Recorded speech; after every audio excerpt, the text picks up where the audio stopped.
in the month of November, where we've gone past the threshold, and now we know what the result is.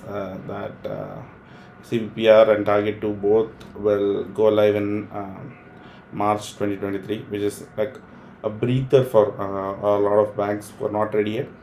And this is really shows how interconnected the payment domain around the world is. And if one system doesn't work, the other system also fails. So it's everything is interconnected. It's like everybody in the class you know has to have studied for the exams in order for the exam to be conducted, sort of a situation. So that's quite unique and interesting. But in this session we'll see what ISO20022. We'll start from the basics. So the idea is, I have divided the session into two parts. One is to talk about payments basics, because not everybody in the call would be familiar with the basics of payments. So, and I think that's very critical. Sorry, if you can go on mute, please. Sorry. I think that's very critical, and I think ISO 20022 at the end of the day is just a standard. Sorry. Just give me 1 second.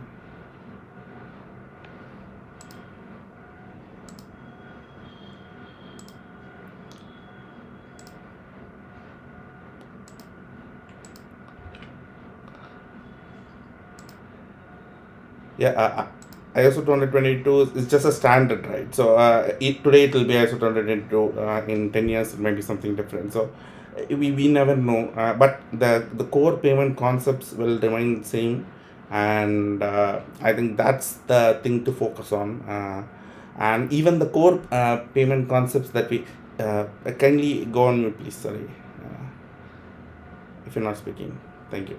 The core payment concepts is also evolving in a way when it comes to cryptocurrencies, with the advent of central bank digital currencies and so on. So that's also sort of changing, and how people are paying for things around the globe. There are changes in trends on which payment instrument we use and so on. So all that being set aside, so this session is more focused on the current the payment systems and how it functions, how it's going to work, so that we can meaningfully use that in our day-to-day work. If somebody is wanting to learn payments, the most often asked question is where to start. So this is sort of a session where we can get introduced to the concept of payments, understand what the different types of payments, and the basic concept related to payments, so that we can move past that and go to ISO 200, which is the hot topic. And also, I've scheduled this session for an hour and a half. I'm not sure how. I mean, how whether we can finish it or not within 1 hour. We can extend it for like 15 minutes more. But if you're not able to, then definitely I'll arrange another session, which will be a part 2 of this, and we can expand in detail about some of the topics that we want to discuss. So and last 10 minutes we can have a little bit of Q&A. So I apologize, because there are a lot of people here and a lot of grounds to cover. So I've reserved all the Q&A to the end. So thanks. Let's get started with the topic at hand. So the basic question is, what is payment, right? So it is the transfer of value from one party to another. That's the answer that we get instantaneously on when we ask the question what payment is. But that's a very tricky sort of an answer. So we don't truly appreciate the concept of value, right? So value is an abstract concept, and it's something that human beings place on a particular object, or a concept, or it varies. So money was given, or cash or coins were given importance, so that had value. Then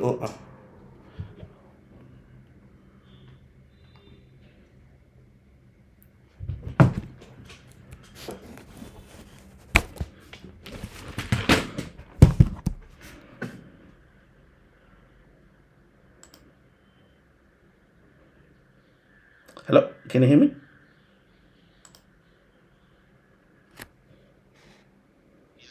Yeah, sorry. There's a power cut. Usually this happens whenever I um, go for a session. I'll just switch to my mobile.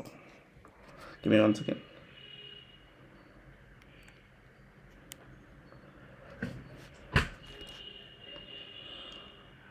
I hope I'm audible now. All right. So money is a very value is a very abstract concept. So human beings place value on a shiny yellow metal. Human beings place value on a piece of paper.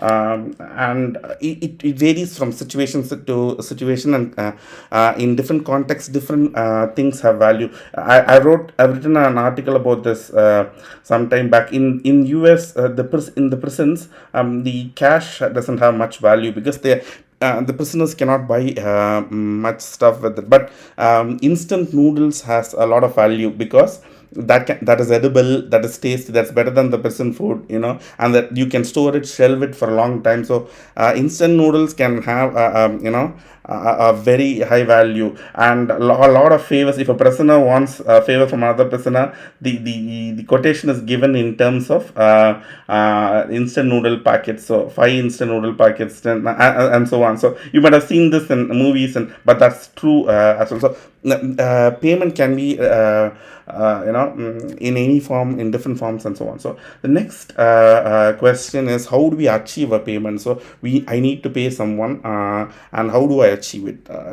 We do so by using what is known as payment instruments. So any instrument that we use, for example, a music instrument can be used to play music. A tool can be hardware tool can be used to achieve a particular task. So in order to make payments, in order to achieve the task of payments, or the act of payments, we use what is known as payment instruments. So we already know these payment instruments, and we've used this very often: cash, online account transfer, card payments, bitcoin, etc. So all these are different instruments that we use to make payments. So and in this session, although there are multiple instruments, we're going to focus on only one type of payment instrument, which is the online account to account transfers. So that's the key focus here. And cards has its own branch of its own. It works differently. Yeah, it it works differently than payments, and so on. It does its own branch, even though it falls under the umbrella of payments. So yeah, moving on to the next one. There are different types of payments that we can focus on. The first one is electronic versus not. So basically, that these are categories that we can put payments in. So it is easier for us to understand payments when we box them into different categories, right? So we have the electronic and non-electronic payments. For example, cash is a non-electronic, and account to account transfers is electronic. These are obvious examples. And then we have high value and low value, which is very abstract concept, or it's not a very well defined concept, I would say, because who says what is high value, right? So the SEPA payments, let's say SEPA instant credit transfer, it is placed under low value, but the maximum amount possible is 100,000 EUR, which is a pretty high value, at least to me. And that's where the categorization of low value and high value clearly doesn't mean anything just by looking at those words, right? So and then we have what high value and low value means in different contexts varies. I'll primarily focus on the next point, which is the domestic and international payments. This one's very defined. We can understand, everybody can understand what a domestic payment is, what is an international payment is, and from here we will branch out to other types of payments. So I think that this is very critical in my opinion. And then we have customer versus bank payments. So payments are sent and and received on behalf of the customers of a bank, and then banks by themselves send money to each other to pay for their services, and so on. So, and then finally, we have a push and pull type of things. Push is then where if I want to send money, I just send it from my account to another person's account. So I'm just pushing the money from my account. The other one is pull, where I send a request and I pull the money from their account. So push payments are the credit transfers. So the one that we use very often. I'm sure every one of us would have made at least one push payment or a credit transfer payment in the last a week or so, because our way of paying has changed over the decades. And pull payments, some people might have used this, like for example, when we want to pay for insurance, we just give an authorization for the vendor, and they send a request in the beginning of the month or end of the month, whenever it is due, and then they will collect the money from our account. So all we have to do is maintain sufficient balance. The permission is already given, and so on. So there are several other classifications as well. For example, we have centralized payments, decentralized payments, and so on. But these ones are the ones that we can relate to, and the ones that are most commonly used in the industry, and so on. So so as I said earlier, domestic versus international is what we're gonna focus on. uh, Moving on to the next slide. Sorry if I'm going a little fast or something else, because I just want to cover as much ground possible here. So account to account transfer is when money from person A's account moves to person B's account through elaborate system of networks, different parties involved, and so on. So every unless you have lived under a rock in the last 20 30 years, you definitely 30 years too much, but 20 years, you definitely would have made one at least one electronic payment from your account that reaches somebody else. And we also know that it is convenient. We all know the reason why we moved to electronic payments. Carrying cash is unsafe, and bringing everything into account, or accountability is another factor. So there are a lot of reasons why as a species, or as a as human beings, we moved from the traditional payments to the electronic account to account transfer payments. So today the idea is to understand what happens after you click on the submit button. So you log into internet banking portal or mobile banking portal, click on enter all the details, and then click on the submit button. So we'll just understand what happens from you clicking on the submit button, and then until the beneficiary receives your account has been credited with X amount message. So just give me 1 second. I just want to check if anybody has trouble joining. All right, it's fine. Uh,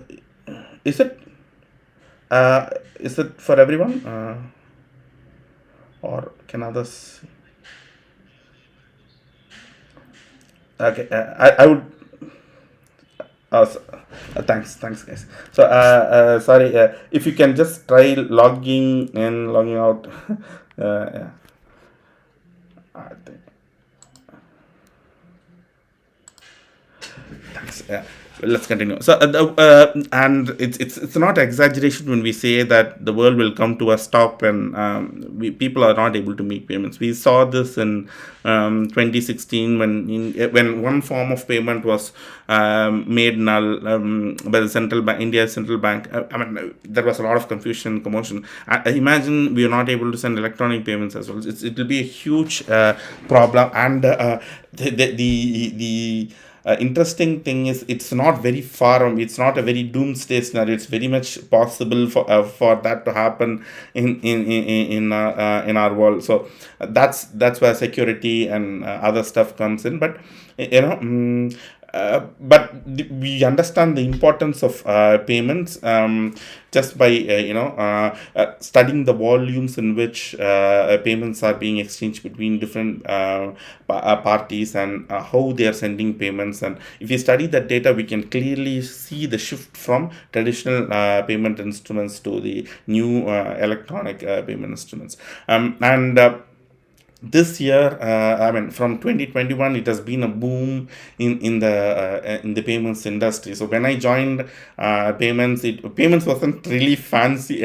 Even today, I don't think it's fancy, but it's very interesting. It's become very interesting. But back then, it was very low key, and it didn't have an impact in every continent.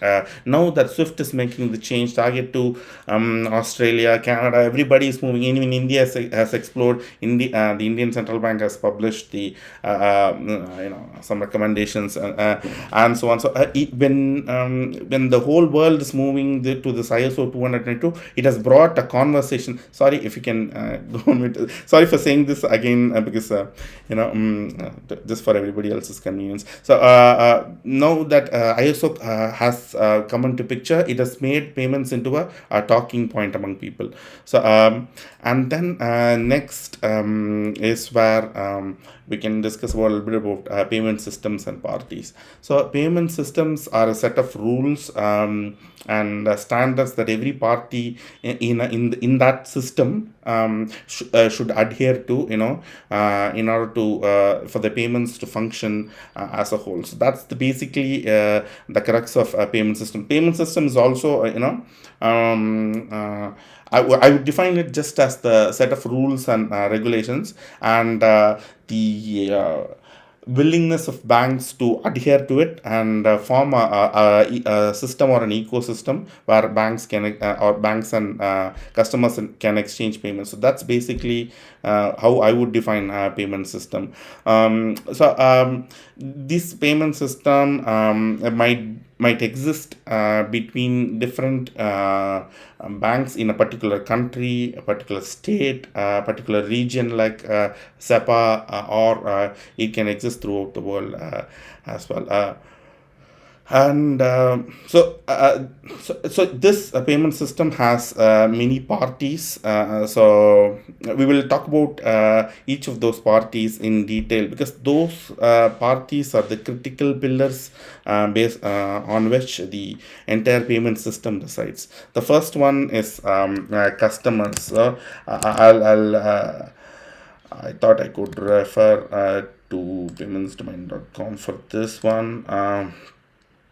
So customers, we all know who the customers are, but we often do not, think the full scope of what the term customer means. So we are customers, you, me, everybody in this call are customers of a particular bank. The frequency and volume with which we make payments is quite different from how corporations, governments, NGOs make payments. So they fall into a different category even within the customer sphere. So the volume in which they make payments, the average amount for the payment it's quite different, right? So that's where it's getting very interesting. And these customers typically have access to the bank's channels. So banks expose certain piece of software to these customers.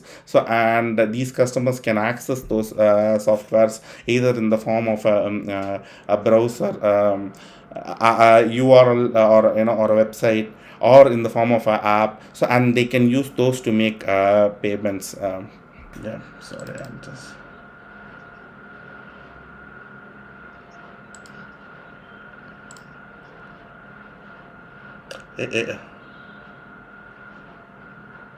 Sorry, I muted you. I muted you also. Sorry, but thanks for bringing that up. I mean, please, guys, if you can go on mute, that'll be super helpful. And I'm a guy who's distracted by every small noise, so kindly bear with me. Sorry.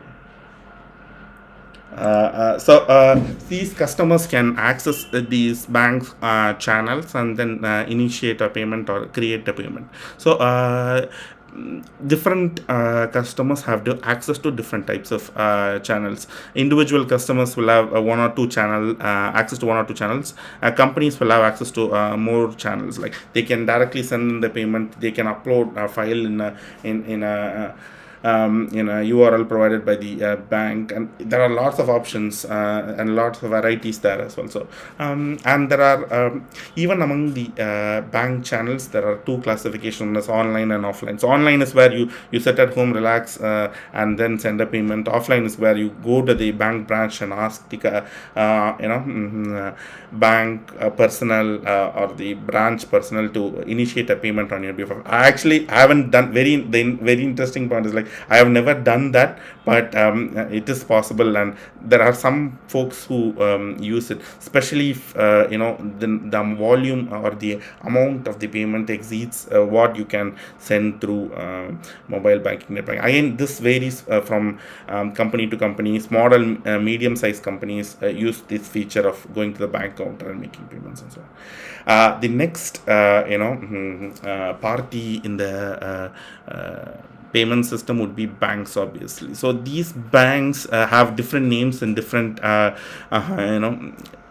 jurisdictions, but we will just call them banks for simplicity's sake. So customers hold accounts with banks, and banks act as a representative. They hold the money, and they help customers make transfers, and they also send money among themselves. So these banks can be part of different payment systems. So they can a particular bank can choose to be part of one payment system or multiple payment system. It really depends upon the type of services that the bank wants to offer to its customers, and how big the bank is, how much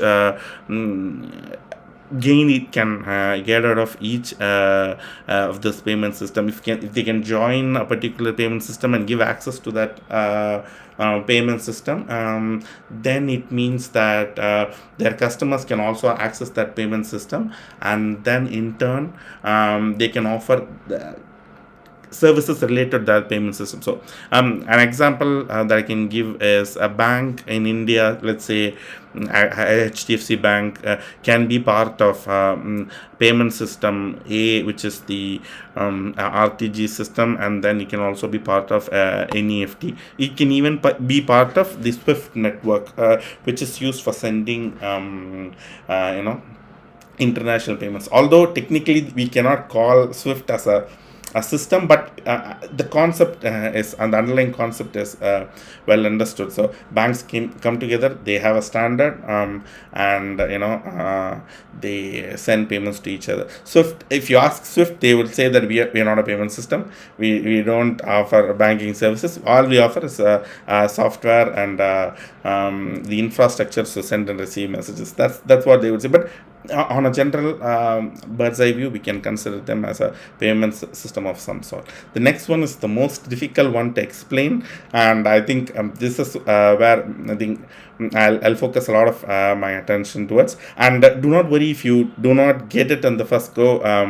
I will. What I've done in the presentation is that I have collected a lot of links that I find to be useful to everyone. So I will share every link with every one of you here, so that you can read things at your own pace, understand. And I've also attached links from other authors and other websites, so that it's always good to read information from multiple sources, because everybody explains stuff in different ways, and we can pick at least one point from each of those blogs and websites and so on. So clearing and settlement mechanism. So this is often not obvious to a common man. Like so if I'm initiating payment, it's going to my payment, and we know that it's reaching my beneficiary's bank, and my beneficiary would then credit my customers. This is fairly obvious, and we can reason this out from our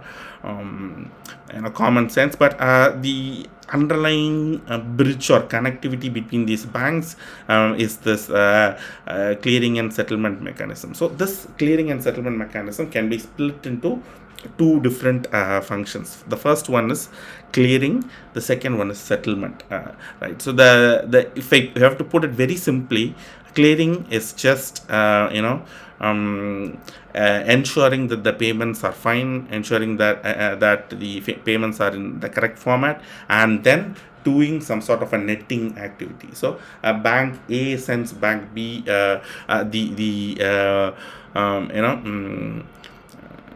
the example that I've given here is like bank A sends bank B 110 USD, bank B sends bank A 4 USD. So if we net this, then it means that bank B has to send bank A has to send bank B 6 USD at the end. We have netted the amount, and then the final position is arrived. So that's the main function of clearing, in my opinion. So validating the message is one part. Every clearing mechanism will have some sort of a or most clearing mechanisms would have some sort of a netting function. So if somebody asks you tomorrow, you can blindly, at least in the beginning, say that clearing is equal to netting, because payment validation is obvious, and every clearing house will have some sort of a netting function where the final amount is arrived between different parties. This function is not very useful if it is like two banks, right? So I think it is useful, but sorry, I think it's useful, but at the end of the day, it's not hugely advantageous to set up a new system to do this netting. But if multiple banks are involved, like let's say 20 banks are involved, and all those banks will calculate their position against the clearing house. Everybody will exchange payment with everybody else, and at the end of a set period of time, it may be a few hours, it may be few it may be the middle of the day or end of the day. It doesn't matter. After a set period time, the clearing house will tell you whether the bank has to pay them, or they have the clearing house has to pay the bank. So the final position will be arrived, and then from there the settlement takes place. So that's where the settlement kicks in. Settlement is the movement of funds between two banks. So basically, only if settlement happens, banks are assured that the money they have the money required to give it to their customers. That's why NEFT or SEPA credit transfer or ACH in the US or any such payment system takes some time to credit the end customer. So at the end of the half an hour or 2 hour or whatever the time period is, banks the clearing house will arrive at the final position and I'll tell you, okay, you have to pay me like $100,000, and then the settlement between the clearing system and the bank will happen at the central bank level. All these direct participants, sorry for using this word, but I'll let you read on what direct participant is, but on a high level, they directly connect with the clearing houses. At the end of the day, or at the end of the given time, the direct participant exchange funds with the clearing houses, and that exchange happens at the central bank level, where all the banks, the clearing houses hold account, and the accounts are funded, and there the movement of money between the clearing houses and banks happen, which in turn means that it is between two different banks. So that's the point where the banks are assured that, okay, you have the money now and you can credit to the customer. So that's what it means. But not all the payment system needs that settlement to happen before crediting the funds to the customer. There are exceptions to that as well, so we will not go into the exceptions for now. Quickly, as I said, like I'll share this link as well. You can read up on the different examples that I've given.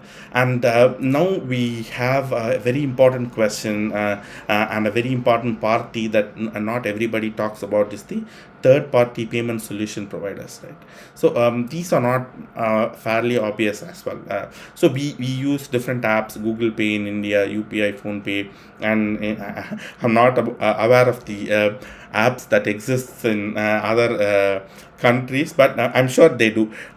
What they do is they offer connectivity between customers and banks. Now there's a new guy who's sitting in between customer and bank, and they offer different types of services and so on. So in certain jurisdictions like the UK, it is mandated. So you need to banks should give access to customer data to third party payment solution providers who are verified, of course. But in certain jurisdictions like China, it happens on a consensual basis. So everybody believes that banks believe that it is not a guy sits in between me and my customer. They think that it is a potential place to hunt for new customers. So that's where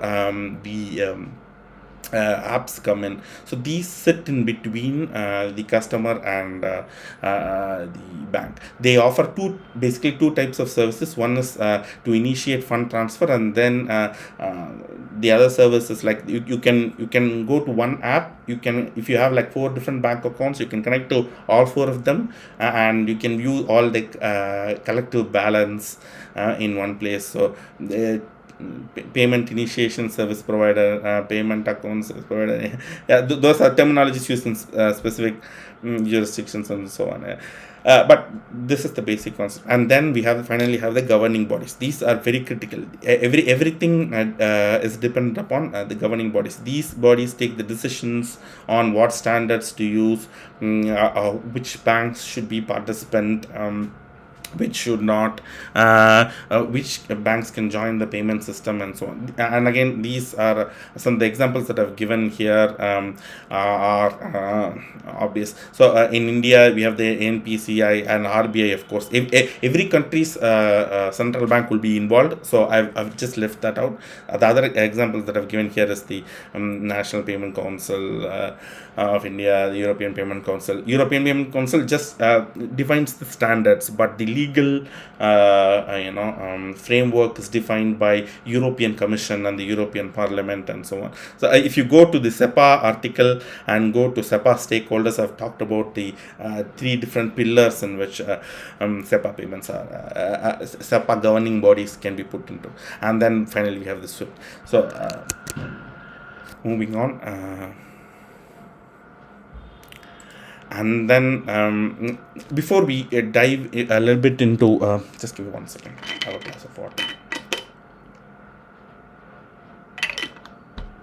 Before we dive deep into payment message, how what an end-to-end payment flow is, we need to also learn about the different accounts that exist. There are a lot of confusions in this area as well. And one of the main focuses that I wanted to bring today is these accounts, right? So if you walk into any interview situation, if you want to get into any role as a business analyst or whatever, you would need to understand these different accounts, at least on a very high level, in order to be successful. So I think and we also need to understand these accounts before we can understand the end-to-end payment flow. So an obvious one is the customer accounts. And you all know that there are 2 types of accounts, savings and checking, and there are the other varieties as well. So I'll skip that. And then we have the bank's internal accounts. So this is not, if you're new to payments or banking, you might not be very familiar with these types of accounts. We have the charge account, the profit and loss account, the general ledger account, and etc. So these accounts are in the bank's own books. So it is the bank's own internal accounts which the bank uses to for their daily operations, for their daily activities and so on. And then the next one is something called as the clearing account. This is where it gets a little bit interesting, and I think this is where we should focus, in my opinion. So banks, when they are part of a clearing house, before this, I would like to just clarify one more point from the earlier slide. So this clearing and settlement mechanism, there are two parties. One is the clearing house, or ACH, automated clearing house, which offers the you know which offers the clearing service. And then we have usually have the RTGS system, real-time gross settlement system, which sits at the central bank level, where the movement of funds between banks, different banks, as well as between the clearing house and the bank happens. So I just want to clarify that. So this clearing account is an account that the bank opens with the clearing house. So this clearing account, helps banks to send funds to the clearing houses, which will in turn forward the payment to the beneficiary's bank, and they would also have an account with the clearing house. And then we form into a ecosystem, or a system where the central body holds, which is now the clearing house, holds accounts of different parties. And then that accounts can be used to send funds between the different banks. The next one is pretty interesting, because and we will see why these accounts are opened a little bit later. But now, just you can just take it for a fact that whenever banks open an account with a clearing house, it also opens an account with itself, which is called as the mirror clearing account, which just mirrors what's happening in the original account. The original account is with the clearing house. This account is used to monitor or track the funds being sent to or received from the clearing houses. That's where we are at. And you can very distinctly see that there is a word called market infrastructure that's used. So whenever you hear the word market infrastructure, it's just a fancy word for a clearing or a settlement mechanism. So and usually for payments, it is called as a payment market infrastructure. And there are market infrastructures for securities and other trade, other areas as well. So and then the most confusing and the most interesting two accounts that we're going to discuss is the Nostro account. So apart from opening accounts with the clearing houses and the central bank account we're not going to discuss, but the most interesting account that banks open with are the ones the banks opens the accounts that banks open with each other. Sorry.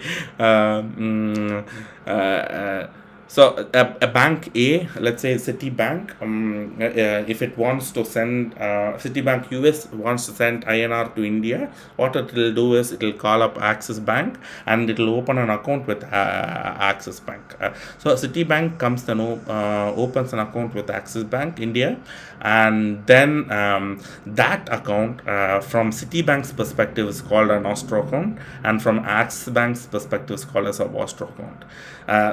Oftentimes you hear the explanations like Latin word is high for you. I never understood that, and I often struggle in remembering that. So I'll just think of it this way: if I am a customer, and let's say I'm a bank, I open an account with another bank, which is usually how it happens. I open an account with other banks, and that account from my perspective is Nostro. I only remember this, and because the other same account from the Axis Bank's perspective, the bank which actually holds the account from their perspective, it is the Vostro account. So the Nostro and Vostro account indicate the same account. They are not two different accounts, but the name differs because the perspective from which we look at the account differs. So I hope this is clear. This is very important when we want to make when we want to learn about the international payments. Again, a very similar concept, like how banks open a mirror account of the clearing house with them. They For an Nostro account as well, they open an account with themselves, which will be the mirror of the account that they hold with Citibank. That's used just to reflect the accounting entries and so on. That account is like sort of a it's in thin air. It doesn't have any money. The settlement does not occur in the mirror Nostro account, and then it happens only in the actual Nostro account. That's where when we there's a concept called settlement method in ISO20022, which if we get to that, well, we can discuss that. And coming to the messages or the payment systems within a particular country, it is called as the domestic payment system, right? So every country in the modern era has some form of a domestic payments, and the characteristics of these domestic payment systems or domestic payments are they are comparatively simple in nature. They operate in a single currency, and they are overseen by the central bank of the country, and in most cases they are done through a clearing and settlement mechanism, unless there is a sort of a direct indirect participant situation. It is usually settled via the clearing and settlement mechanism. So these are the characteristics of domestic payments, and usually typically there will be four payment systems. The first one is the high value payment system, which is the real time gross settlement system of any country. In India, it's the RTGS system is just called RTGS, so that might cause a little bit of confusion. But the RTGS of any country, every country or region will have its own RTGS and will have different names. In India, it's just called RTGS. And the first one would be the high value payment system. This is where the settlement between banks and clearing houses and between banks happen, and then we'll have a low value payment system which will predominantly be used by customers, which will be low in value compared to the RTGS payment. RTGS payment in India, I've recently done that. There is almost there's almost no limit if you get the approval. That's what I heard. But most countries will have some sort of a threshold. In India, I think it's 2 lakhs or 3 lakhs. I don't know the exact number, but let's say it's 2 lakhs. Up to 2 lakhs, 2 lakh rupees, you can send only via the low value payment system, and beyond that, you can use the high value payment system, even if you're a customer. These high value payment systems can be used by customers, banks, clearing houses, etc. The low value payment system is quite opposite. So that's pretty much used by the customers, corporates, NGOs, governments, etc. So the low value payment system in India is called as NEFT, and there are we have different examples in other countries. In UK, it is BACS. In US, it's called as ACH, and in Europe, it is SEPA. Sorry, I'll just go.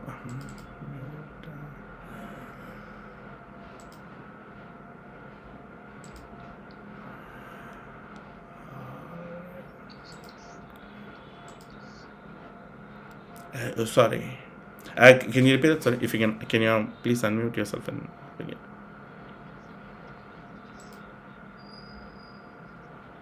Yeah, it is 2 lakhs. I haven't done for a long time. I sort of knew that it's around that ballpark.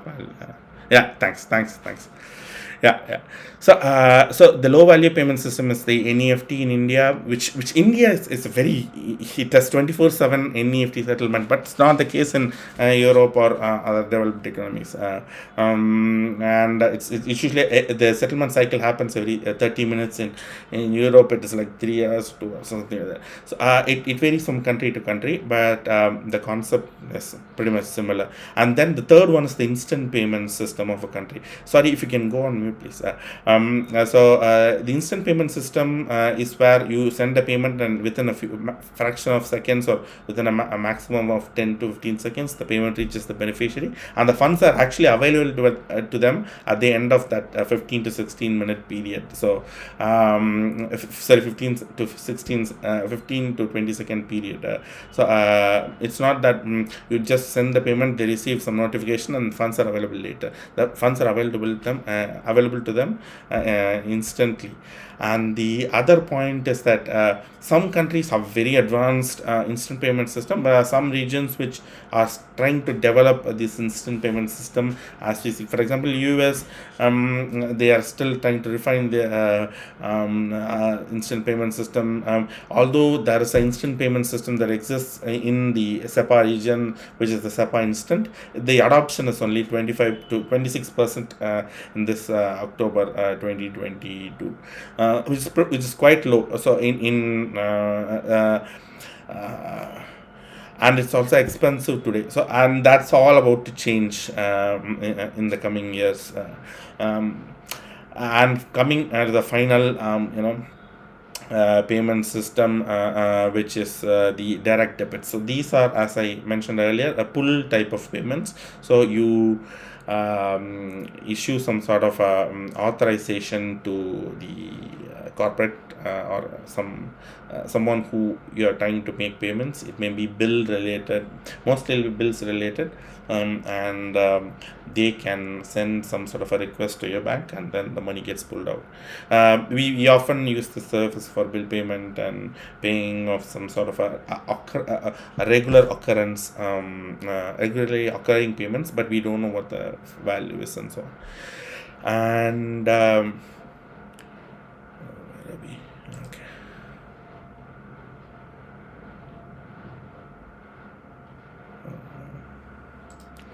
I can take a sample domestic payment. So let's say there's a person called John who holds account with Citibank and wants to send funds to Tom, who holds accounts with Axis Bank in India.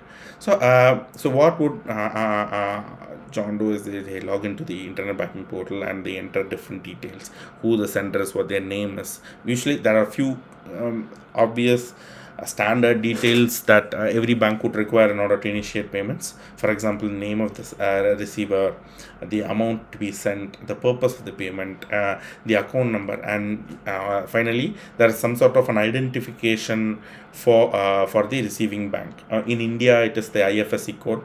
In SEPA region, BIC, or a business identifier code, or formerly known as the bank identifier code, is mandated, and that is used to identify the receiving bank, who the receiving bank is. So in the UI they can enter the name of the bank, branch, and so on, and the code of the bank will be populated. So all these details are entered, and the person clicks on submit. John clicks on submit. So what happens is the UI captures all these details and sends it to the Citibank's IT infrastructure. So that communication between John and Citibank happens in the form of some sort of an instruction. So this instruction varies from from payment system to payment system, and in different countries different instructions are used, different formats, different standards are used, and the details are captured from the UI and then given to the Citibank's payment engine, as we call it. So that is a piece of software that receives that instruction, processes the payment, and then sends out some sort of a message to the clearing and settlement mechanism, and this message that the Citibank sends will carry the funds that needs to be sent to Tom, and that will be validated by CSM, and the whole clearing and settlement will happen, and then the message will be forwarded to the Axis Bank, which will then once the message is received, the funds are received, the the Axis Bank will do its own set of checks in using their own IT landscape. There are several applications in that. I have not gone in very detail into the IT landscape, but that's quite interesting. That's a topic for another day. So the bank will receive the message, which in turn means that it has received the funds, and then it will credit the funds to Tom, and then it will send some sort of a intimation in the form of a SMS or an email. And if it's a corporate customer, there are certain messages, like the instructions that is used to capture John's data. There are certain messages that are sent to corporate customers who can have IT systems of their own and who can receive those messages and then do an electronic reconciliation from their end. So that's what it's for. So this is end-to-end flow. So if you walk into an interview situation, or if you want to understand the payment flow of any payment system, domestic payment system, this applies only for credit transfer. I have a slide for direct debit, which works slightly differently, but this is how a credit transfer, as we call it, works. So John enters the details. The instructions are sent to John's bank.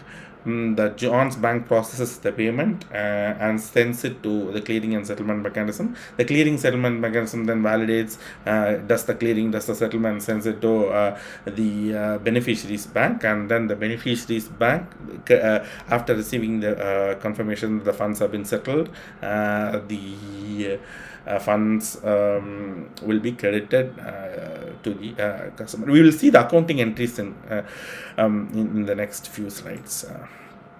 And then we have cross-border payments. This is a very, very interesting topic because we all understand what domestic payments is, and we've used this very often. Until very recently, a few years back, I've never used an international payment system, so I don't have a feel for it, right? So that's one thing that's a little bit of a challenge while explaining cross-border payments. And the other challenge is that the complexity involved in making a cross-border payment. So these payments are done from one country to another, which doesn't have a common central bank, which doesn't have a common legislation, which doesn't have any common set of rules. Every country exists, and country A can send a payment to country B. This is quite a unique problem in nature, and the purpose of these transactions may be to settle money for a trade that has happened between two customers, or for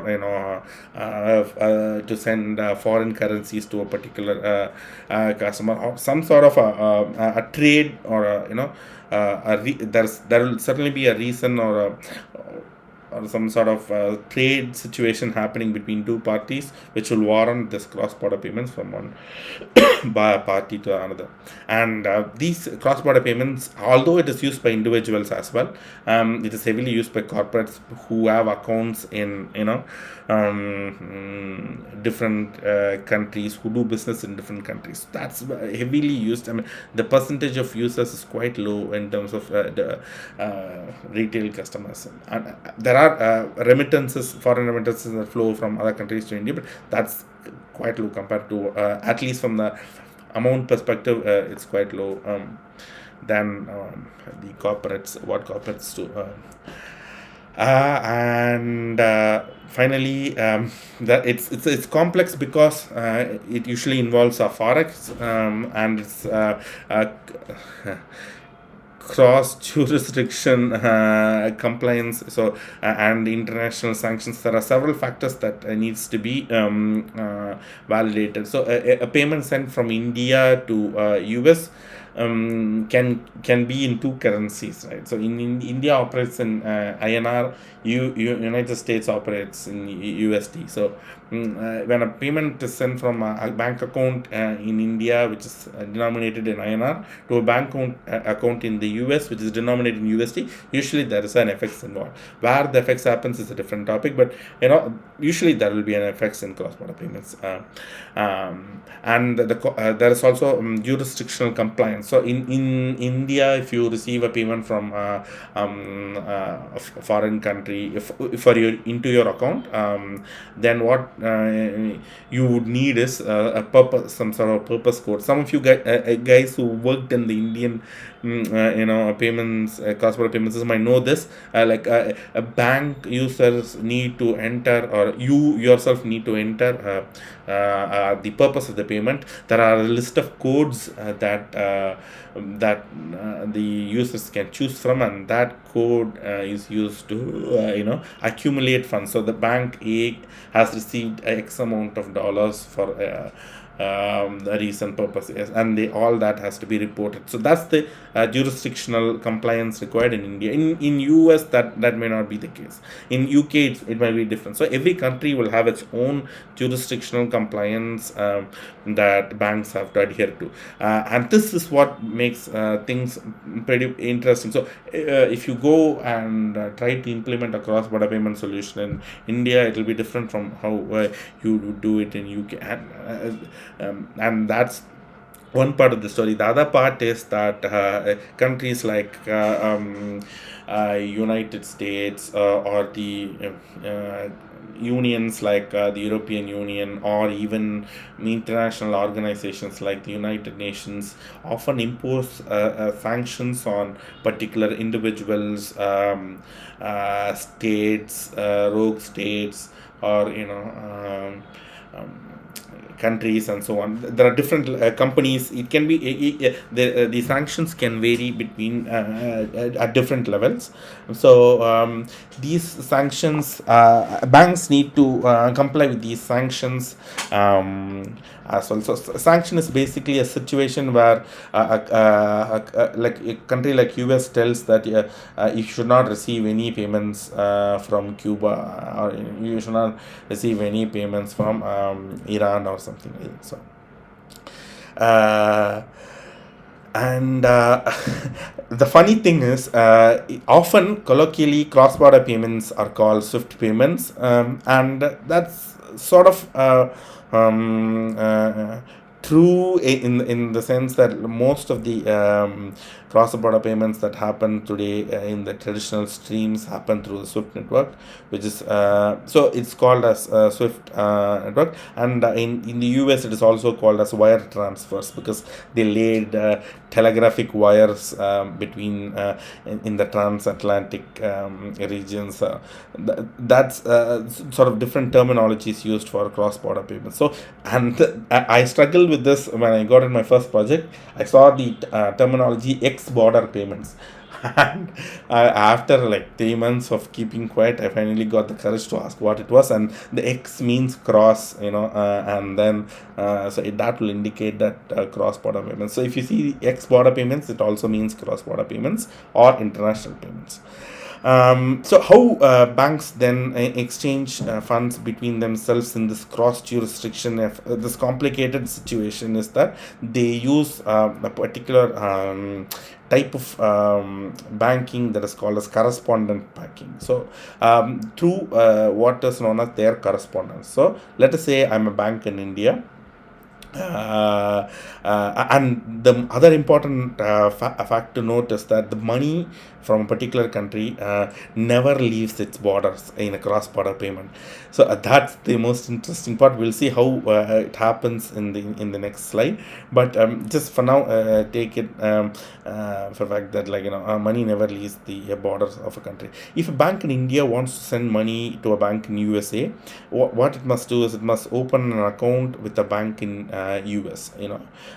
So bank in India will work within India. Its denomination, the currency in which it can deal would be INR. It will be subjected to the rules and regulations of its central bank. So in order to access the payment system of another country, for example US, what it will do is it will become a customer of another bank in the US. So by becoming a customer of another bank in US, what it does is it opens a whole new avenue.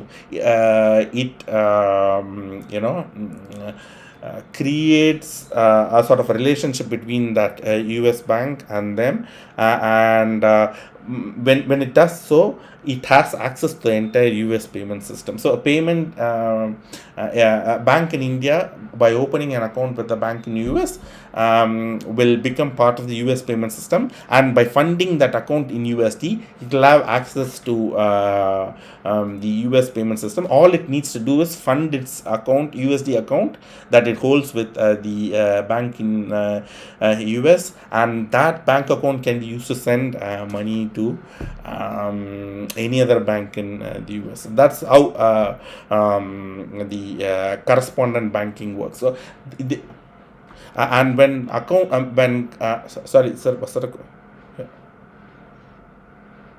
yes, sorry.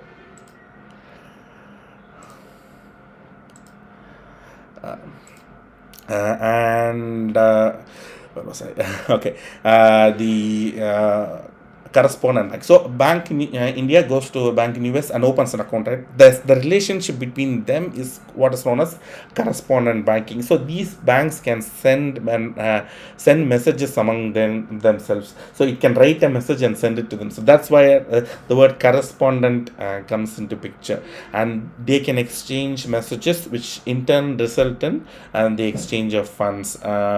And we can have several types of correspondence. We can have country correspondent, where a bank can open a bank account with another bank in a particular country, and to send payments within that country, it will use that bank. So that's a country correspondent. A currency correspondent is where if it wants to send euro, then it will hold account with only one bank account in the entire SEPA region, or the European Union, which where not European Union, the Eurozone, as it's called, where banks can have accounts in US. So that is called as a currency correspondent and so on. But basically, the concept is same. To send payments in a different currency in a different country or region, you need to open an account with a bank in that particular region. So that's the whole idea. And the accounting entries are pretty fascinating. This is my favorite slide in the whole deck.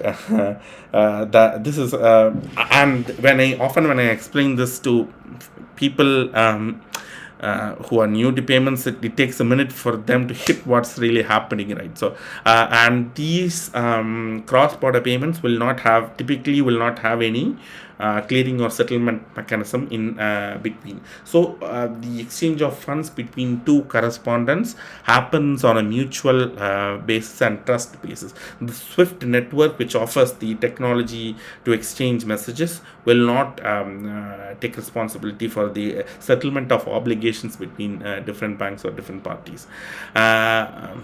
Just give me 1 second. I'll double check that. I'm recording. I think I am. Excellent.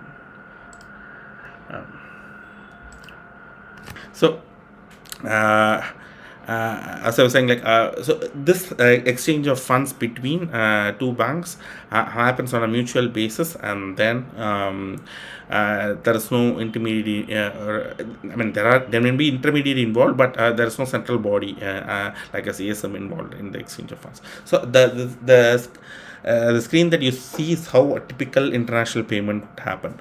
John would enter into his net banking mobile banking portal, enter all the details and click on submit. So that instruction will be carried over to the Citibank. The Citibank will do as usual all the processing, along with the additional processing that is involved in international payments, like sanctions and sanctions check, fraud check, and all the other checks. There are a few OFAC and a lot of other regulatory checks, and then the accounting entry will happen. So the accounting entry is where the credits and debits happen between different parties in a payment context. So in Citibank, what will happen is John's account will be debited the account that John holds with Citibank, so that will be debited for $1,000. So let's say the payment is for $1,000. The John's account will be debited for $1,000, and Citi would have a Nostro account with Axis Bank, and also a mirror Nostro in its own book, right? So that Citi's mirror Nostro account will be credited. So the money today is just a number in a database of a bank. So that number will increase by 1,000 USD. Okay, and then this actually here what's happening is the Citi's mirror Nostro account is being credited, and once that's done and the entire payment processing is completed, Citibank will write a message saying that okay, here are the payment details, have it, and then send it to Axis Bank via some sort of a network, communication network. That is the Swift network. The Swift network actually provides connectivity between Axis Bank and Citibank across jurisdictions, and they also define the standard of the message that should be exchanged between Citi and Axis. Not only Citi, and anybody who's part of the Swift network have to follow that standard. That's the MT standard that we know, and which is currently which is currently active. And then the message is sent to Axis Bank, which will then receive the payment, do all the checks, and when it comes to accounting, what it'll do, it'll debit the Citi's Nostro account, and then credit Tom's account. So in the money never left the country or region. It is not like we carry suitcases of USD in a flight and then it reaches Axis. That's not what happens. It's just when the money is credit to Citi's mirror Nostro account, it means that it is like Citi telling Axis Bank, oh hey, I've credited this account, mirror account, and you can now debit. Which means that I've sent you money. You can just debit my Nostro account and then credit the end customer. So it's just a communication that happens between two banks, and that's why it's called as correspondent banking. Banks write beautiful messages to each other in order for the funds transfer to be carried out. So it's basically communication that happens between two different banks, and as a result of the communication, debit and credit happens between different parties in the payment chain. Moving on, accounting entries in the domestic payment is very similar, except here the clearing and settlement mechanism is involved in the middle. John initiates a payment. John's account is debited. Citi's mirror clearing account is credited, and then once the payment is settled, then Axis's mirror clearing account is debited and Tom's account is credited. So here you can see that both in Citibank as well as Axis Bank, the mirror accounts are credited. That is, in correspondent bank, it was not the case because Citibank held an account with Axis Bank. Here, both Citibank and Axis Bank hold accounts with the clearing. With the CSM or a clearing house, and that account is where the actual debit and credit happens. So at the fund is moved from John's account to Citi's mirror clearing account, which will then in the CSM sphere, the Citibank's account will be debited, Axis Bank's account will be credited, and then and then the opposite happens in the Axis Bank, where the Axis Bank's account, mirror clearing account is debited, and then the final beneficiary account is credited. Yeah. Mm. Yeah.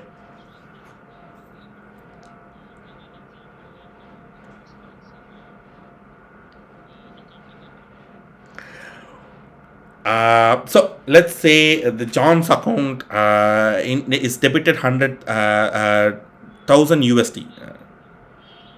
I don't have a different slide. I didn't want to go into effects because that might it'd be a little overwhelming, and it wouldn't fall into the purview. But I can give you a very quick example. So the debit that happens in John's account, right? That will not be $1,000. It will be John will hold a INR account with or let's say INR account with Citibank. Let's take an example, and let's forget the rest of the accounting entries. So John will have an INR account with India Citibank, and then his account will be an INR, but 1,000 USD must be debited from the INR account. So we cannot debit 1,000 USD from an INR account. Right? That's where the 1,000 USD will be converted into INR, and the equivalent will be debited from John's account. And the same credit situation also is similar. Let's say the Tom's account is in INR. If you forget about the rest of the payment, so we have to credit $1,000 to Tom, but he has account in Indian rupees. So what bank will do? Axis Bank will do is it will convert that 1,000 USD into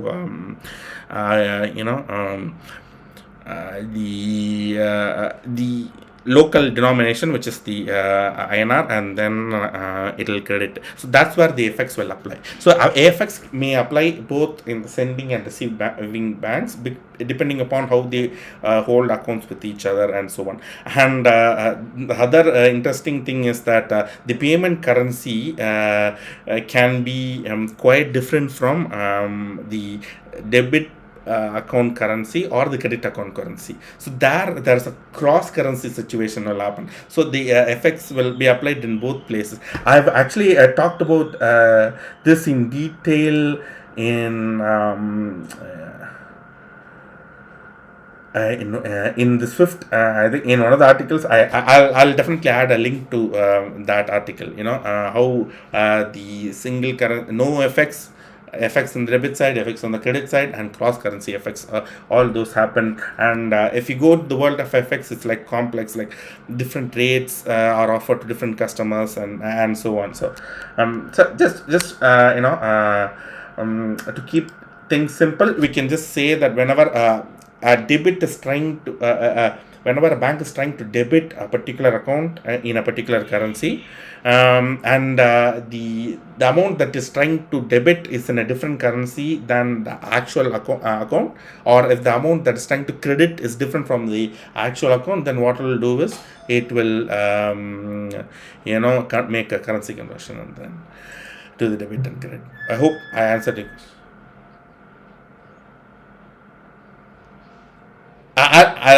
Sure.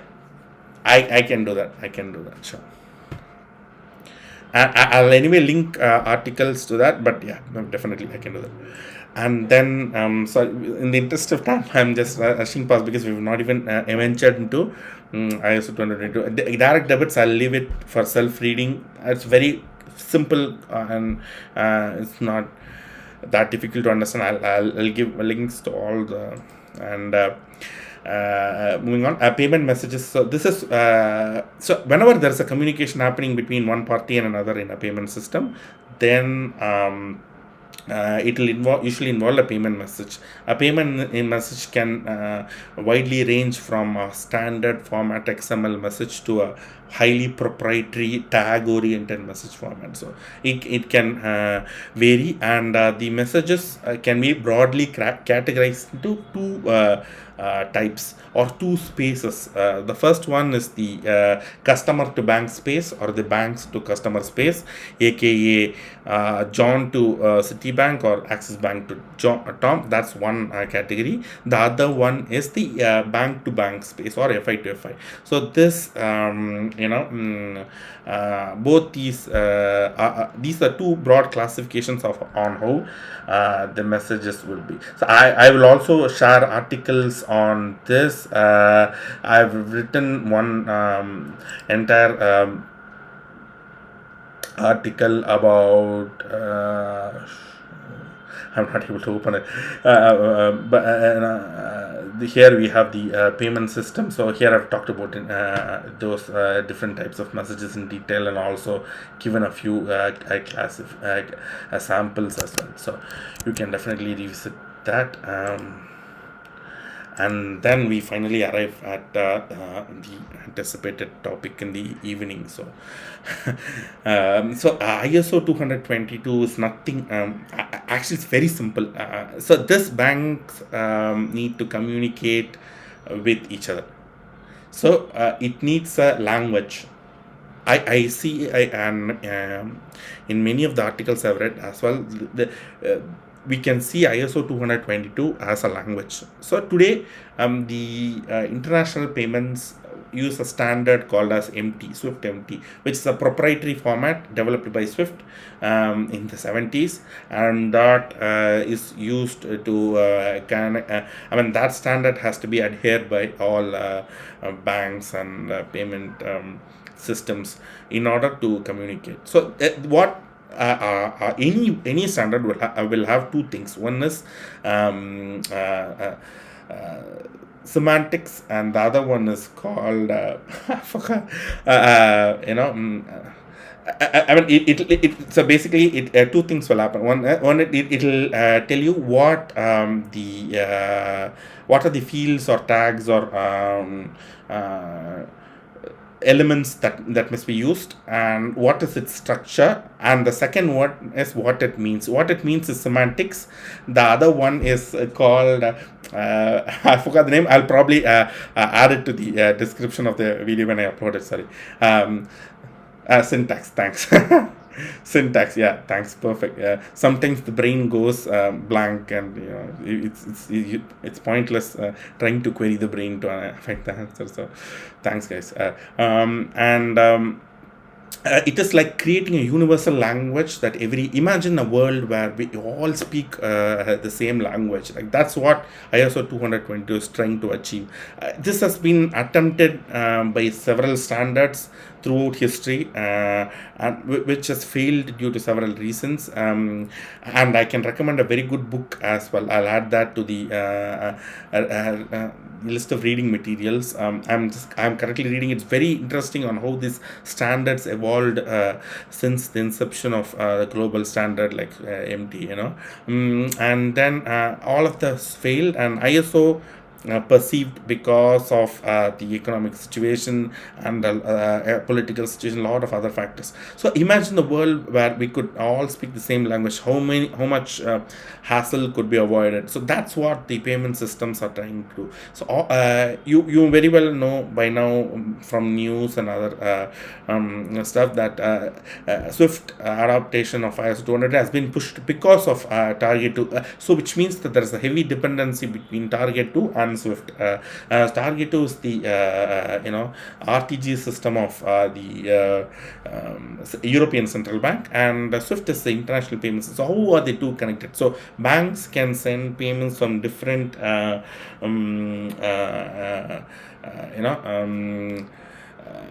different countries into Europe, and the final leg of settlement might happen in Target 2. So all these systems are interconnected, and the Canadian, Australian payment systems have also pushed their go live date to next year. So all these systems are interconnected, and if all of them could speak the same language, the amount of data lost in translation is quite low when it compared to translating information from one standard to another, and the second standard doesn't have enough fields to hold the information. So that's the problem, or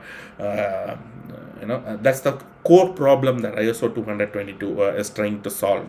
There are other benefits that come out of ISO 222, and often, and there is a fierce debate among different payment professionals on whether ISO 220 is really worth it and so on. But that's a different topic. But theoretically, if everybody could speak the same language, then it means that there is less data loss, and ISO 222 is also data rich, which means that you can do a higher degree of automation and so on.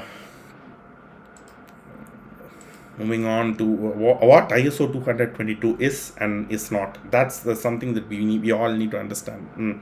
And often there is a confusion on what it is and what it is not. It is a global standard of financial communication. It is like a dictionary and a grammar book that contains the definition of a word and how it must be used in a particular context. And it ISO 222 is open source, which means that anybody can contribute to ISO 222. And more than 75% of messages in ISO 222 today have been contributed by Swift. So that's one little interesting fact. It covers parts of the financial world, other parts of the financial world, including cards, trade finance, forex. And historically, what's happened is that the reason why Swift came into picture is because of payments, which was then adopted to securities and trade finance, treasury, and etc. So payments actually led way to this the first international standard. So always payments has been the front runner, because payments are very critical, and payments drive business, which in turns drive other stuff. And it's also a framework that can be used by different financial systems. So the pure ISO 222 is just a framework, and that can be used by different payment systems. They can adapt to how they want. They can customize it. They can take it without sugar, without milk, and and so on. And it's also not technology dependent. It's technology independent, which means that any technology can be used. Today, XML is used because that's quite convenient. It's a little bit of user friendly for the users to read, and so on. But there are a lot of disadvantages to XML as well. The number of tags exceeds the number of information it contains. That's the disadvantage of XML.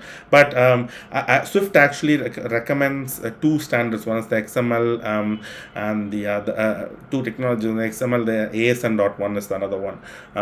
But in future it can be JSON, it can be anything. So it can be it's technology dependent. Basically, we have elements, parent element, child element, and that can be implemented in any technology that can adopt such sort of structure. It's proven robust, and it's a universal language. So SEPA was one of the early adopters of ISO 222. So it's been SEPA was introduced in like 2007-2008 periods. So it's been here for around 12-14 years. So it has some proven track record, and it's also called by payments gurus or payment experts as standards of standards. So it's ultimate standards, and it's quite good when it comes to the depth it covers. And it will soon be used by most big payment system in the world. Like there are 10 payment systems in the world. If all of them use it, then that's like 80-90% of all the volume, of the volume, as well as the amount, and that's being transferred. And as I've already told them, it's anyone can contribute, and it's evolving every year. There is a new standard that's published, and there are continuous revisions that happens. So in an existing message, the IS 222 working committee takes use requests from, or change requests from the different stakeholders involved, and then it will analyze and then publish the latest standards every year.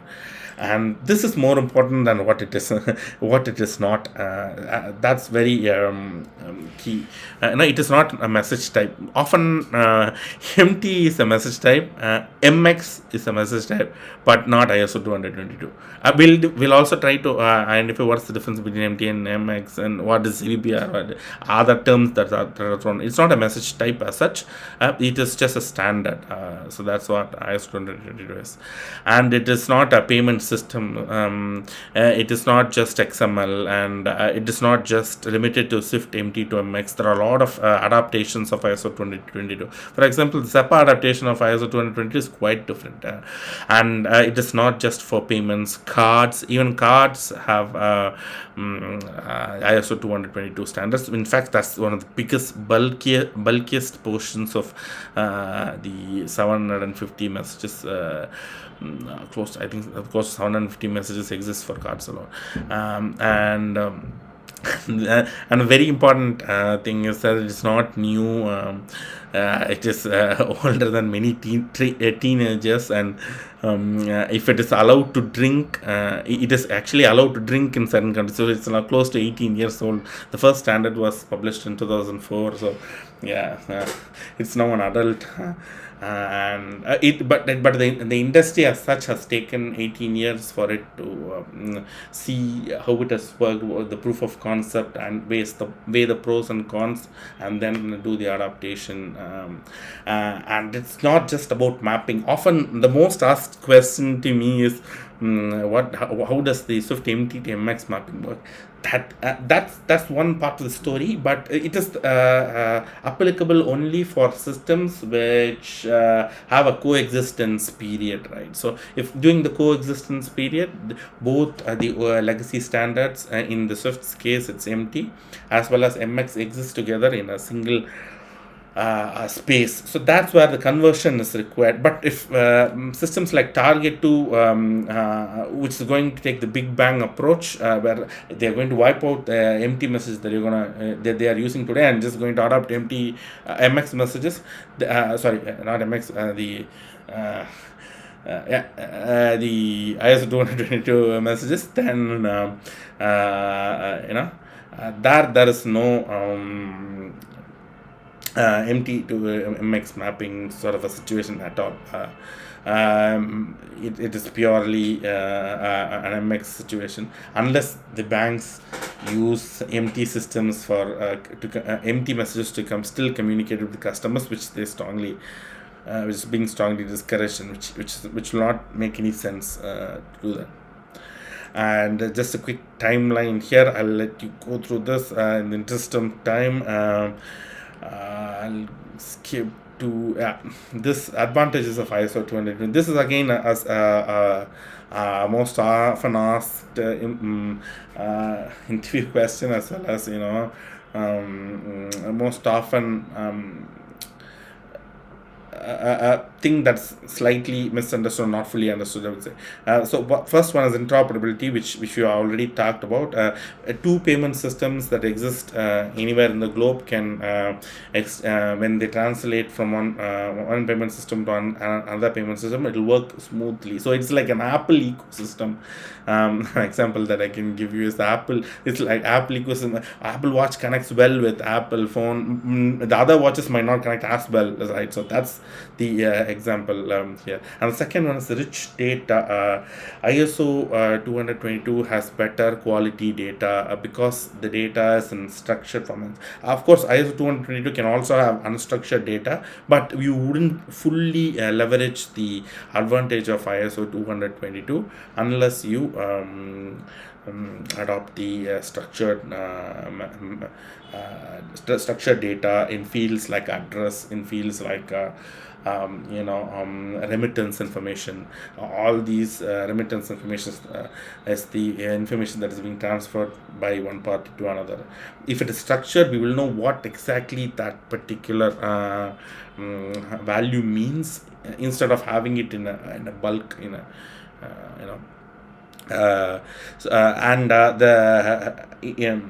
the next advantage is high STP rates. How high STP is achieved via ISO 222 is the better compliance, better false positives. I would say better false positives is reduction in false positives is the key here. And the example I can give you is in today MT messages, the address is cramped in 3 lines, right? So the sender's address is available in 3 lines. Line 1 has the account number. Line 2, 3 and 4 has the address of the sender. So that need not be in any particular order, unless there are some variations, of course, but let's assume that it need not be in a particular order. But in ISO 20022, if you use the structured address, every little parameter of an address will have its own tag. For example, street name, for country name, the building number, building name, all that will have a separate tag. So let's say I am a customer sending a payment, and I live in a street called Cuba Street in London. And if I'm sending a payment today, the address information in the legacy system will have Cuba, the name Cuba, and the legacy systems will just scan the entire tag, and it will read the word Cuba and will put the payment in sanctions. But in ISO 222, the word Cuba will not be under country, but will be under the street name. So we can build intelligence in the system so that it detects, okay, this is not Cuba, the country he is sending from, so he's sending from Cuba the street, which is fine, and then it allows the payment to be processed automatically. So this is how they improve STP, and of course better compliance. As I said, we the more data we gather from customers, the more compliant we can be with the different standards out there. Sorry, I think we've reached the end of the time, but I'll just quickly run through the other slides, and then we can have a few minutes of Q&A. So how these three things are related: ISO 222, MX, CBPR, what is HVPS, what is CGIMP, all these are terms that are thrown around in the ISO 222 sphere. So there are three layers to this, if I can put it very simply. The first one is the ISO 222 layer, which is the pure ISO 222 message, and then we have the usage guidelines, so which takes the ISO 222 messages, and it creates some sort of a guidelines to be used in different contexts. For example, CBPR plus is a cross-border payments and reporting plus, which is for cross-border payments, how the ISO 200 message can be adapted to cross-border payments. That's the guideline that is CBPR plus. So it's just a guideline, and whatever we have in CBPR must comply with ISO 222 standards. Of course, you can do a little bit of variation within what is optional, what's mandatory, and so on. And so that's what it is. And the second usage guideline that is very prominent is the HVPS, high value payment systems. So that's the guidelines for high value payment systems, which are the RTGS systems of different countries, and high payments that are high in value, that's exchanged between different parties. For them, the HVPS applies. And then there's one more we'll discuss in the next one. And third layer is the actual adoption. So MX is the actual adoption. All MX messages are not ISO 222 compliant. All MX messages need not be CBPR compliant. So an MX message is a message exchanged between two parties in a Swift Fin Plus network. Some of the messages can be ISO 222 compliant, but not all. So that's the actual adoption. So when it comes to actual adoption, they take the good bits of ISO 222 and then they add some of their own flavor to it, and then do the adoption. Even they take the usage guidelines as a reference in certain cases and do a little bit of adoption when it comes to a different payment system. This would be quite explanatory, I think, whatever I explained. So we have the ISO 222 standards, we have the CBPR plus guideline, which is then adopted by Swift as Swift MX messages. And MX messages may not mean it's always ISO 222 compliant. That's very critical to understand. And the second one is HVPS plus, which is Euro 1 is the high value payment systems in Europe. It is it's not a gross settlement system, but when Euro 1 adopts ISO 222, it will take the HVPS guidelines and do a little bit of masala, or salt and pepper, and then use it. And then we have the CGIMP guidelines, which is the market I forgot the acronym. I'll definitely add it. Close It's just basically a market practice group, which defines the communication that should happen between, or it provides guidelines on the communication that can happen between customers and banks. It is predominantly involved in the customer to bank space, whereas the CBPR plus and HVPS plus work in the bank to bank space. So when Swift creates a standard, it'll involve itself only in the bank to bank space, and it'll leave the customer to bank space to the discretion of the banks themselves. For example, the Pane 1 version 9 of the message is mandated between, if a Pane 1 is sent between one bank to another. Let's forget what Pane 1 is for now. Let's say there's a message called Pane 1 and it's exchanged between two banks within Swift MX, then you should use the version 9. But it need not be the case when the bank and if the customer sends a Pane message to the bank, which is the payment initiation message.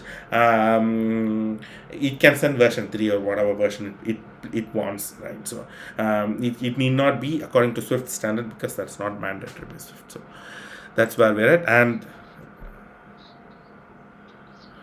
common, yeah, exactly, yeah, thanks. Yeah, thanks. Yeah, yeah. And usually Swift is a part of that market practice group. They provide their inputs, but there's a different committee that makes the decisions and so on. Thanks for your inputs. And then the XML, I'll call it XML anyways, everybody is doing. So ISO20022 messages have a certain structure in their naming conversions, which is broadly divided into two parts. One is the message identifier and the second is the message version.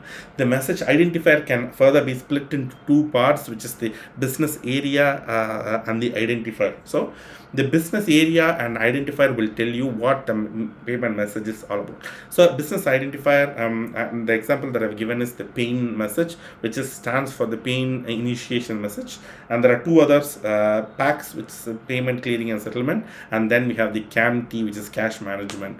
So these are business areas to which the ISO 20022 message belongs to, and the identifier is used to identify what type of a message it is. For example, Pane 1 is used for payment initiation of a customer credit transfer. Pane 8 is used for direct debits and so on. So it varies. And then we have the second part, which talks about the version of the payment. So there we have a variant and a version. So variant is usually 001 represents that it's a global variant, and there are local variants, there are country specific variants or group specific variants that are possible. I have not worked on any variants other than global variants. So if anybody has inputs on that, just when I post this article or this video, just share it with the group. Or if you share it with the group and say if you worked in a variant other than the global variant, I would be interested to know as well. So I have not worked personally. So, and then we finally have the version. So this version is an iterative. It starts with 1, and then today it is 11 or 12. I think Pane 1 is 10. Yeah.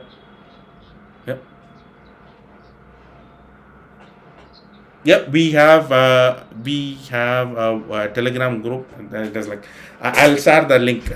Good that you brought it up. Yeah, they're all that'll be great. Definitely. Yeah, I will. There are already like 1,300 people in that Telegram group, which I created like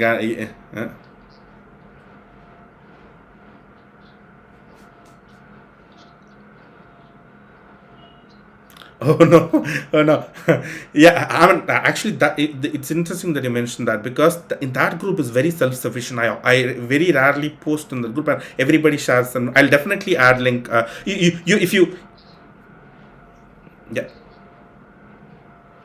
sure, sure. Sure. Yeah, that's an open group. If you download Telegram and search for payments domain, you can join yourself. But I'll anyway post a link to that. Thanks for that. An ISO 20022 walkthrough. I just wanted to walk through the entire message, which looks like I'll probably do this in another session another time, because it's already way past the time. And finally, yeah. Yeah, yeah, and the and the final, I'll close with this. So in a I'll just now connect ISO 222 with the CSM involved payment, domestic payments that we saw. So that a payment is initiated by the bank's customer. In certain case, they are called the originator. And then a pain one is sent. That's the instruction. That's the instruction which captures the payment from the UI and then converts it into a message, which is pain one, and that is sent to the sender's bank, which will do the checking and verification of credit transfer. And then it will debit and credit, and it will do all the checks and accounting, and then it will generate a message. That is the PAX 8. The PAX 8 is the fun carrying message, FUND carrying message, and that flows from sender's bank to CSM, and which again flows from the CSM to beneficiary, and then which does or all the other validation, and then makes the funds available to beneficiary. So this is how and you can relate an ISO 222 message with our domestic payment system. The only difference between this and our international payment is that just remove the CSM part from this. The originating PSP and the beneficiary PSP directly exchange a PAX 8. So that's how the message exchange that happens. Again, I would like to reiterate that if you go to the messages tag, and messages article in paymentsdomain.com, I've written in detail about how this message exchange happens. And finally, I've posted links to all this area, what multilateral clearing, settlement, payment system models, open loop model course. My dear friend, my mentor Jean Paul has written a lot of articles, very excellent articles. I mean, you couldn't explain things more simple. So, and then there are a few articles that I've written, which sort of tries to fill in the gaps, like payment engine. Sorry? Yeah, yeah,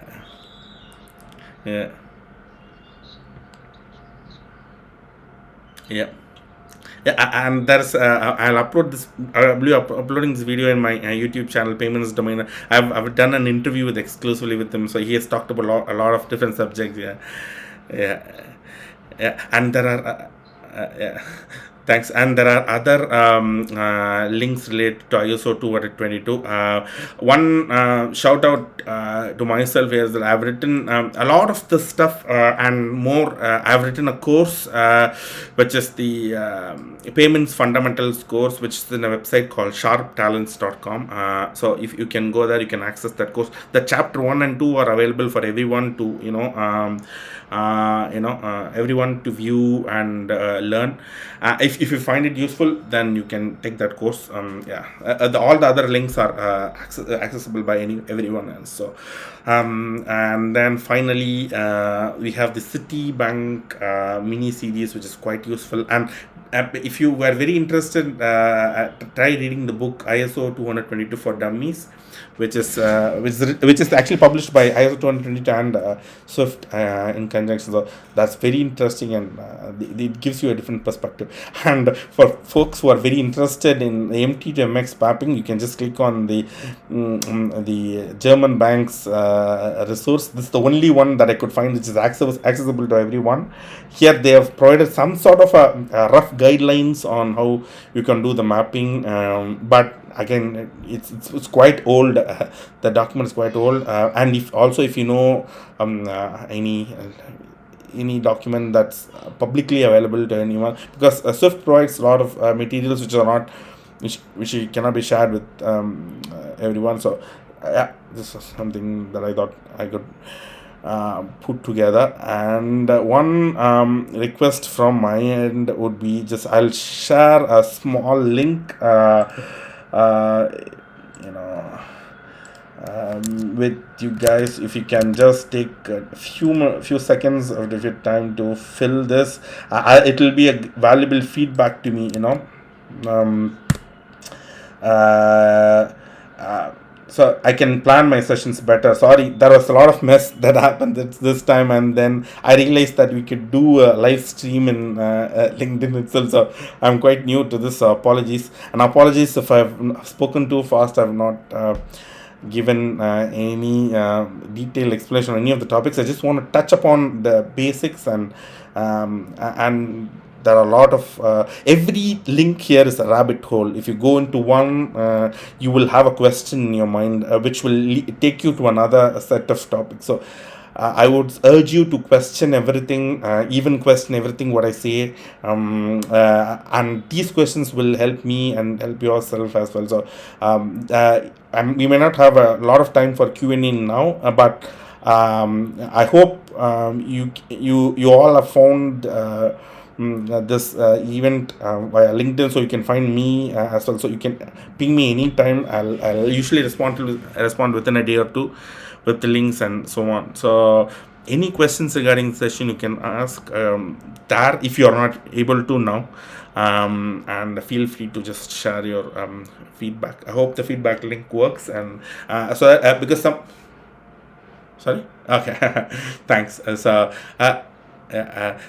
Because some people might from different geographies, I just thought where people are from, so that I can plan on any the future sessions. And I scheduled this session today because this is the only time where my son sleeps and there isn't a lot of background noise. So in future we can plan a better session and so on. So thanks guys for valuable time. I really I'm